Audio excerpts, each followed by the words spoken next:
નો શબ્દ ગગનમાં ગાજે છે વનરાવન મુરલી વાગે છે. એનો શબ્દ ગગનમાં ગાજે છે વનરાવન મુરલી વાગે છે. વાગે છે રે વાગે છે વનરાવન મુરલી વાગે છે. વાગે છે રે વાગે છે વનરાવન મુરલી વાગે છે. રાતે વનના માર ગળે ગાતા રાતે વનના માર ગળે ગયા રાતે વનના માર ગળે જાતા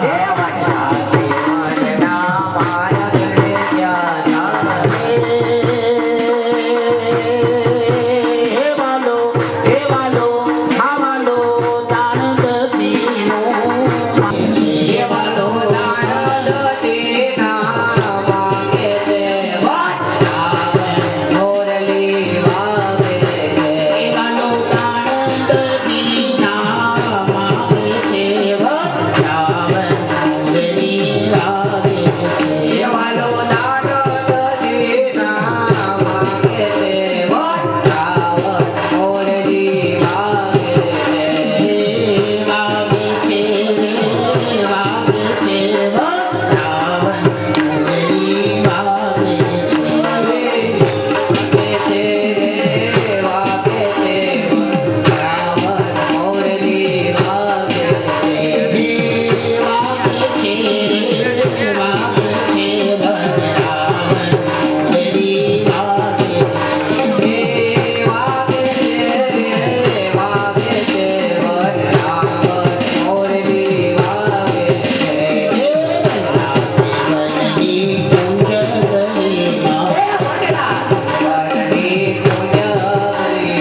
રાઈટનો ઓકે રાઈટ કર્યું નહીં લોલો નથી થયું નથી જો એમાં ફંક્શન જો બરાબર આટલી ગાડી એ બી જોઈ ગયા હાથને ત્રેવીસ કઈ પચીસનું જોઈએ છે કાઢી દે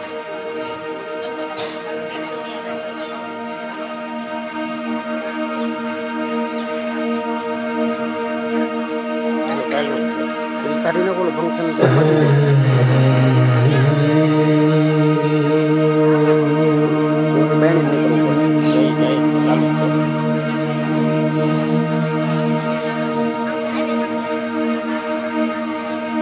बोलिए कृष्ण कन्हैया लाल की गोवर्धननाथ की द्वारिकाधीश की श्याम सुंदर श्री यमुने महारानी जी की श्री वल्लभाधीश की गोसाई जी परम दयाल की के इस पावन पुनित सत्र में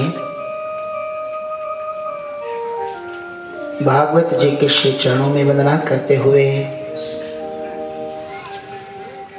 पराम्बा आद्य शक्ति के चरणों में वंदना करते हुए अनुरागनी साथे आपणे काले मनाव्यो भगवानનો जन्म थयो अष्टमीनी मध्यरात्रिए आठमनी मध्यरात्रिए અને ભગવાનનો જન્મોત્સવ ઉજવાયો નવમીની વહેલી સવારે નવમી તિથિ નવમને દિવસે વહેલી સવારે ભાવથી એનું દર્શન સંતો બતાવે છે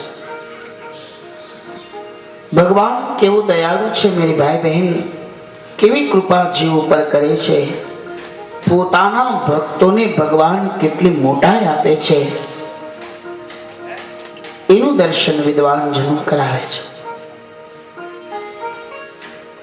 કેટલી મોટાઈ આપે ભગવાન સંતો કહે છે કે જન્મ કૃષ્ણનો છે કોનો જન્મ છે કૃષ્ણનો અને આપણે બોલીએ છીએ શું નંદોત્સવ નંદોત્સવ નંદોત્સવ કૃષ્ણ જન્મોત્સવ એમ નથી બોલતા પણ નંદોત્સવ બોલીએ છીએ એનો અર્થ જન્મ ભગવાનનો પણ ભગવાન પોતાનો જન્મ પોતાના નામે નહીં પણ એવા પરમ પ્રેમી નંદ બાબાના નામે મનાવે છે એટલે આપણે કહીએ છીએ નંદોત્સવ નંદોત્સવ આપણે એમ નથી કહેતા કે કૃષ્ણ જન્મમાં અમારે જાવું નહીં આજે નંદોત્સવમાં અમારે જવું છે નંદોત્સવમાં જવું છે સુંદર તત્વ મહાપુરુષો બતાવે છે કેવી દયા ભગવાન કે ભગવાન પોતાનો જન્મ પણ પોતાના પ્રેમી જનોના નામે ભક્તોના નામે મનાવે છે તો નંદ અને યશોદા આ વ્રજનું એક એવું પાત્ર છે કે જે પાત્રને કારણે કદાચ મારા પ્રભુની વ્રજમાં આકર્ષણ થયું હોય આપણે તો ગામડાના અને ખેતી સાથે સંકળાયેલા જીવો છીએ કુદરતની વચ્ચે રહેનારા છીએ આપણે અને એટલે ઉનાળાની ઋતુની શરૂઆત થાય અને ઉનાળાની ઋતુની શરૂઆત થાય ત્યારે પછી ચોમાસું ઉનાળો પૂરો થવાની તૈયારી અને ચોમાસાનો પ્રારંભ થાય ચોમાસાની તૈયારી થતી હોય અને ધીરે ધીરે એકદમ ગરમી બંધાય આકાશમાં થોડાક વાદળાઓ દેખાય એટલે ગામડાનો અભણ ખેડૂત હોય ને એ પોતાના બુદ્ધિથી ને પોતાના અનુભવથી એમ કહે કે હવે આકર્ષણ થયું છે એટલે હવે વરસાદને વરસવું પડશે વરસાદનું આકર્ષણ બંધાય એની આપણને ખબર પડી જાય છે કે હવે વરસાદનું આકર્ષણ થયું છે. અને આકર્ષણ થાય તો જ વરસાદ આવે. ઘણીવાર વાદળા થાય પણ જો આકર્ષણ ન હોય એટલે બધા અજાણ જેને ખબર ન પડતી હોય, અનુભવ ન હોય, અને એ લોકો એમ કહે કે આ વાદળા થયા તો વરસાદ થાય. એમાં કોઈ અનુભવી ભલે અભણ હોય પણ અનુભવી હોય એટલે તરત જ એમ કહેશે કે નહીં નહીં વરસાદ નહીં થાય, કારણ કે આકર્ષણ નથી. ભલે વાદળા દેખાય છે પણ આકર્ષણ નથી. અને આકર્ષણ વિનાના વાદળા હોય ને કેવા વાદળા કે ખબર, સવારના પોરમાં એને ભામણિયા વાદળા કે. આકાશમાં સવારના પોરમાં જે કાળા ડીબા એ વરહે નહીં, એને ભામણિયા વાદળ. સવારમાં બ્રાહ્મણ માંગવા આવે, ભિક્ષા લેવા આવે એટલે ખેડૂત બિચાર પૂછે, બાપા વરસાદ કે જો આ અંધારી ગયો, આ અમારા હાટું થઈને વાદળા થાય. અમે તમને બતાવેલા, તમે ચપટી દેવાનો હો તો 2 ચપટી દઈ દો, જો હવે તો બંધાઈ ગયો, હવે કઈ વાંધો. બપોર થાય તો પાછો ઉઘાડ થાય. એને બ્રાહ્મણિયા વાદળા કહેવાય. એ વર્ષે નહીં, આકર્ષણ જ્યારે બંધાય છે ત્યારે જેમ વરસાદ વરસે છે તો વ્રજભૂમિનું એવું કંઈક આકર્ષણ બંધાણું હશે કે જેથી 14 ભૂમિનો નાથ પોતાની કૃપાને વર્ષાવવા માટે થઈ અને પ્રભુ વ્રજભૂમિમાં આવ્યા હશે. કંઈક ખેંચાણ તો થયું હોય ને. જેમાં પરિવારનું આમંત્રણ તમને મળ્યું હોય એટલે તમને એમ થાય કે ભલે 7 દીમાં પણ 1 દીએ આપણે જવું પડશે, કારણ કે પરિવારના પ્રેમનું એક ખેંચાણ છે, એની એક લગ્ની છે, એનો એક આધાર છે. ભાઈ ચંદુ બાપાનું આમંત્રણ છે, ઓહો તો એક દી તો 7 દીમાં ગમે એમ કરીને કંઈક લગ્ન ગાળામાં આડાવડું કરીને જવું પડશે. એક ખેંચાણ, એક આકર્ષણ. અને એ આકર્ષણને કારણે જ મારું પ્રભુ બંધાઈને આવે છે. તો વિદ્વાન મહાપુરુષો કહે, મેરી ભાઈ બહેન, વ્રજમાં એવું તે શું બંધારણ થયું કે જેથી મારો પ્રભુ વ્રજમાં આવ્યો. તેનું એક બંધારણ એમાં મહત્વના પાત્ર છે નંદ અને યશોદા. નંદયતિ સર્વ જીવાન સનંદ. નંદનો અર્થ એવો બતાવ્યો છે કે નંદયતિ સર્વ જીવાન સનંદ. જગતના જીવોને જે આનંદ આપે એનું નામ નંદ. અને જે બીજાને આનંદ આપે એને ખુદને આનંદ આપવા એને ત્યાં કોણ આવે તો કે એને ત્યાં પરમાનંદ કહેતા કૃષ્ણ સ્વયં આવે. બીજાને જે આનંદ આપે એને મારો પ્રભુ આનંદ આપે. એટલે કહ્યું છે નંદયતે સર્વ જીવાન સનંદ. અને એવું જ મહત્વનું પાત્ર છે યશોદા. યશોદાનું પાત્ર કેવું તો કે યશ દયતિ ઇતિ યશોદા. જે બીજાને યશ આપે એ યશોદા, અને બીજાને યશ જ આપ્યો. અને વિદ્વાનો એમ કહે છે કે એક અર્થ એવી કથા સંતો બતાવે છે કે ભગવાન જે છે એ પરબ્રહ્મ પરમાત્મા જે રીતે પધારે છે એનું દર્શન સંતો બતાવે છે કે ભગવાન કઈ કઈ છે એ યશોદા. પૂર્વ જન્મના જે કઈ કઈ હતા એ આ જન્મમાં યશોદા થઈને આવ્યા. રામા અવતારમાં કઈ કઈ ભરતના માં હતા પણ એને પોતાના પુત્ર કરતા એને રામ બહુ પ્રિય હતા. અને એકવાર રામજી રિસાઈ ગયા, મારે જમવું નથી. બોલે પણ તને વાંધો શું? એ કે બીજો કાંઈ વાંધો નથી પણ માં એક વચન મને આપ તો માંગી તો હું જમું. બોલે માંગી લે. નાનકડું બાળક માંગી માંગીને શું માંગે મનમાં એવો ભાવ થાય. અને ત્યારે વિદ્વાનો સંતો કહે કે એને એમ થયું કે માંગી માંગીને શું માંગશે, પણ વિદ્વાન કહે કે માંગવાની વાત થઈ એટલે ભગવાને કહ્યું કે માં આપીશ ને? બોલે હા બોલ. તો કે જ્યારે મારો રાજ્યાભિષેક થતો હોય ત્યારે મને અયોધ્યાનું રાજ્ય ન મળે અને મારે વનમાં જવું પડે.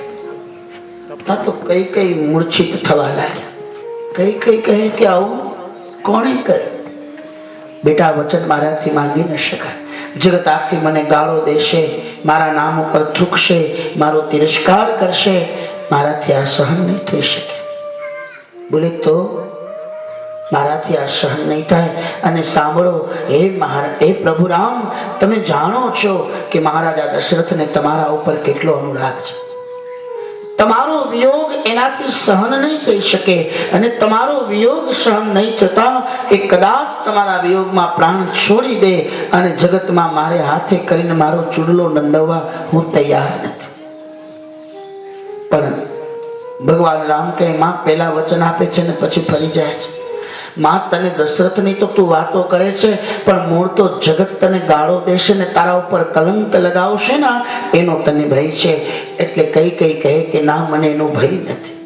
અને કઈ કઈ રામ માટે થઈ અને કેટલો કલંક ઓર્યો હશે કે સ્વયં એનો પુત્ર ભરત એમ બોલ્યા હતા કે માં તારી કુખે મારો જન્મ થયો અને મારો જન્મ થયો એટલે તને મારા ઉપર મમત્વ થયું, માયા બંધાઈ અને મારી માયાને કારણે મારા રામને તે વનવાસ આપ્યો અને મને રાજ્ય આપ્યું.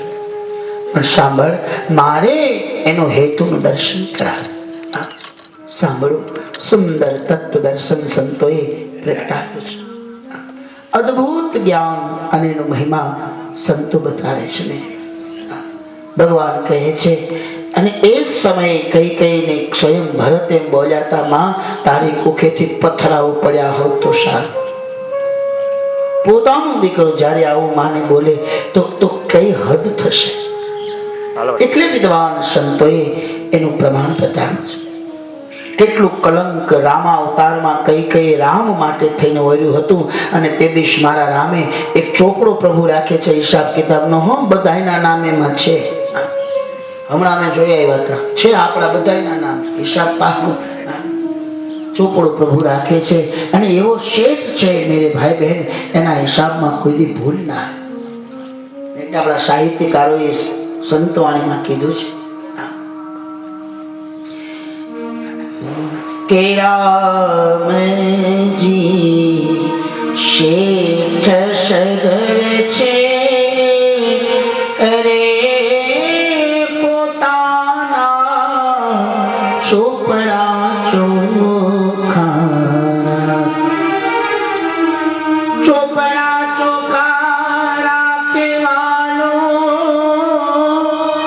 એ હિસાબ તલના રામજી શેઠ સધર છે રે પોતાના ચોપડા ચોખા. રામ કઈ કઈ માતાએ જેદી કલંક બોલ્યું એના નામ મારા.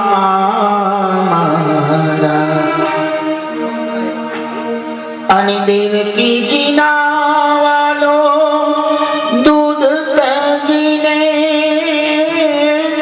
એ જી માત જસોદા નિધારા રામજી શેઠ સધર છે રે પોતાના ચોપડા ચોખા. રામજી શેઠ સધર છે, પોતાના ચોપડા ચોખા રાખે. અને ચોપડા ચોખા રાખે વાલો હિસાબ તલના ભાગે. કઈ કઈ માતાએ જેવી કલંક ઓર્યું એના નામ નામામાં રાખે. તેથી રામના નામામાં કઈ કઈનું નામ હતું કે આ માએ મારા માટે થઈને કેટલા કલંક ઓર્યા છે અને હવે આ માના ઋણમાંથી મુક્ત થવા માટે થઈ અને હું સ્વયં એનું પ્રમાણ બતાવીશ. અને તે દિવસે મારું ભગવાન એમ કહે છે કે એ માતાના ઋણ બનાવવા મુક્ત કરવા માટે થઈ અને સ્વયં ભગવાને કઈ કઈને યશોદા બનાવી. તેથી ભગવાને વચનમાં ભગવાને આપ્યું અને કઈ કઈ વચન આપ્યું કે હું વચન માંગીશ, જગતનું કલંક ઓરી લઈશ, પણ હે રામજી એક શરત મારી છે કે એક વચન મને પણ તમે આપો. શું? તો કે હું તમને એમ તો નહીં કહું, કારણ કે મારી કુખ એટલી પવિત્ર નથી, એવી શુદ્ધ નથી કે તમને હું મારા કુખમાં સમાવી શકું. એટલે હું એમ તો નહીં કહું કે તમે મારે ત્યાં જન્મ ધારણ કરો, પણ એટલું નિશ્ચિત કહું છું કે તમે જન્મ ગમે ત્યાં ધારણ કરો, પણ પહેલું પૈપાન મારી ગોદમાં આવીને કરજો. અને એટલે ભગવાને આજ એ દેવકી જીના વાલો દૂધ તજીને માત જશોદાને ધાર્યા. રામજી શેઠ સદર છે અને પોતાના ચોપડા ચોખા રાખ્યા. સુંદર એ રીતે પ્રેમ દર્શનનો મહિમા શાસ્ત્રકારોએ આપણી સામે પ્રગટાવ્યો.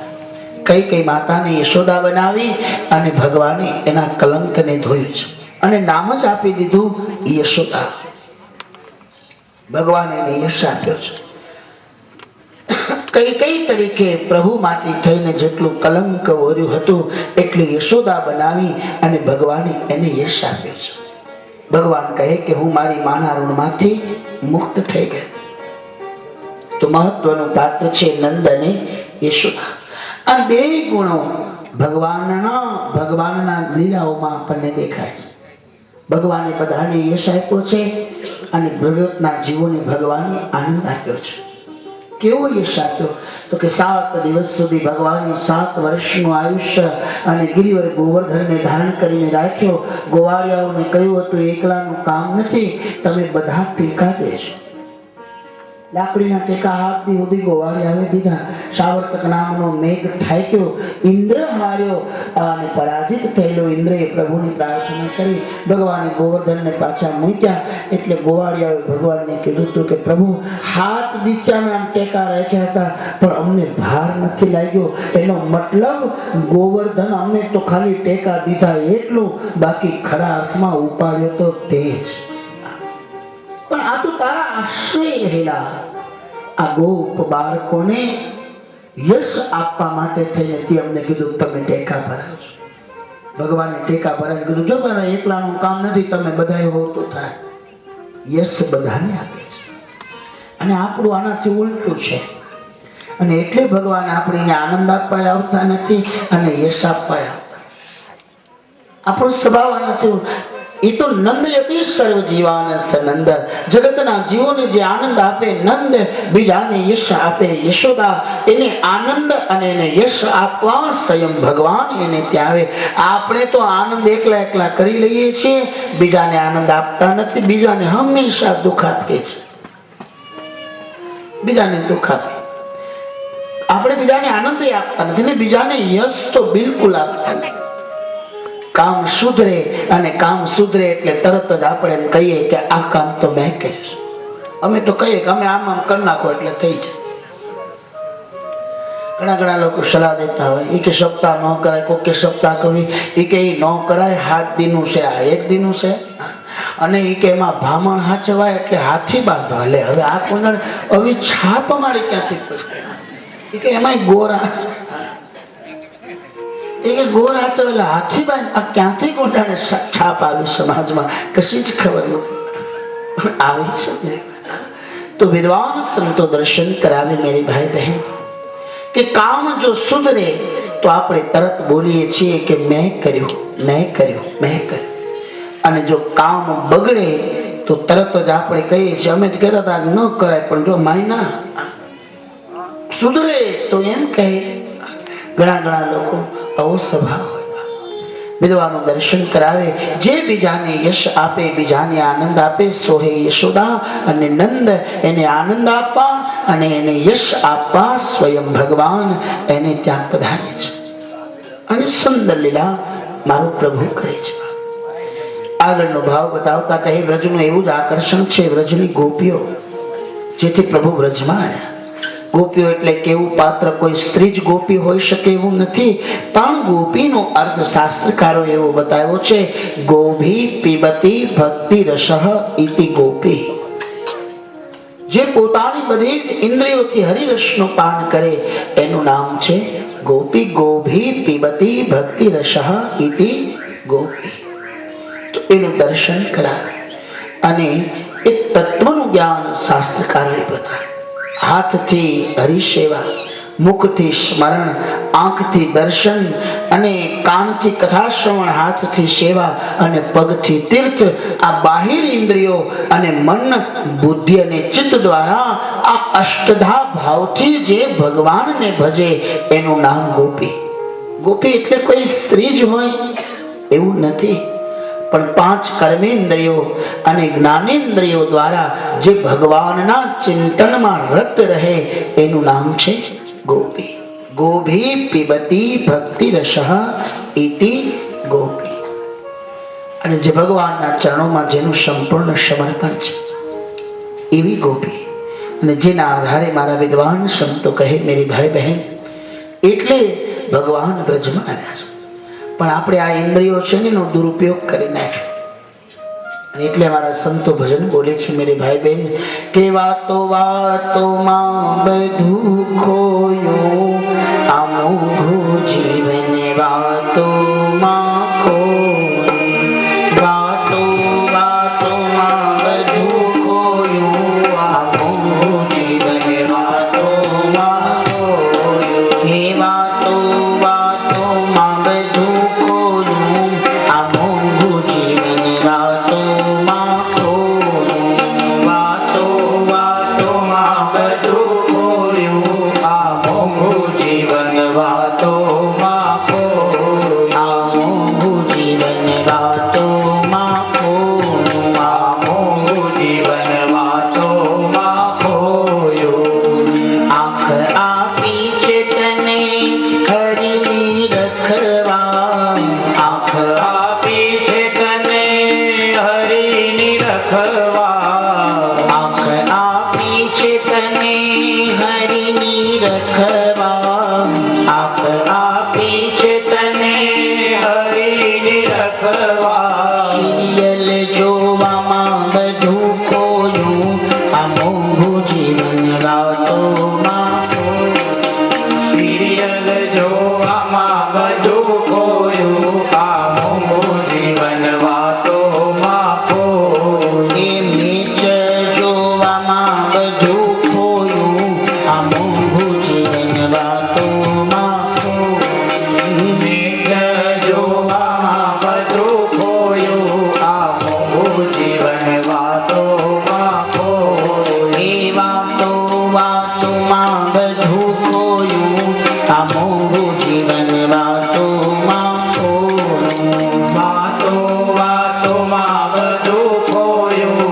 આ મોંઘું જીવન વાતોમાં ખોયું જીભ આપી છે તને સ્મરણ કરવા જીભ આપી છે તને સ્મરણ કરવા કાળો દેવામાં બધું ખોયું આ મોંઘું જીવન વાતોમાં ખોયું કાળો દેવામાં બધું ખોયું આ મોંઘું જીવન વાતોમાં ખોયું એ નિંદા કરવામાં બધું ખોયું આ મોંઘું જીવન વાતોમાં ખોયું નિંદા કરવામાં બધું ખોયું આ મોંઘું જીવન વાતોમાં ખોયું એ વાતો વાતોમાં બધું ખોયું આ મોંઘું જીવન વાતોમાં ખોયું વાતો વાતોમાં બધું ખોયું આ મોંઘું જીવન વાતોમાં ખોયું હાથ આપ્યા છે તને સેવા કરવા હાથ આપ્યા છે તને સેવા કરવા ભેડું કરવામાં બધું ખોયું આ મોંઘું જીવન વાતોમાં ખોયું ભેડું કરવામાં બધું ખોયું આ મોંઘું જીવન વાતોમાં ખોયું એ ભેડું કરવામાં બધું ખોયું આ મોંઘું જીવન વાતોમાં ખોયું ભેડું કરવામાં બધું ખોયું આ મોંઘું જીવન વાતોમાં ખોયું પગ આપ્યા છે તને તીરથ કરવા પગ આપ્યા છે તને તીરથ કરવા પગ આપ્યા છે તને તીરથ કરવા પગ આપ્યા છે તને તીરથ કરવા રખડી ભટકી બધું ખોયું આ મોંઘું જીવન વાતોમાં ખોયું રખડી ભટકીને બધું ખોયું આ મોંઘું જીવન વાતોમાં ખોયું એ વાતો વાતોમાં બધું ખોયું આ મોંઘું જીવન વાતોમાં ખોયું વાતો વાતોમાં બધું ખોયું આ મોંઘું જીવન વાતોમાં ખોયું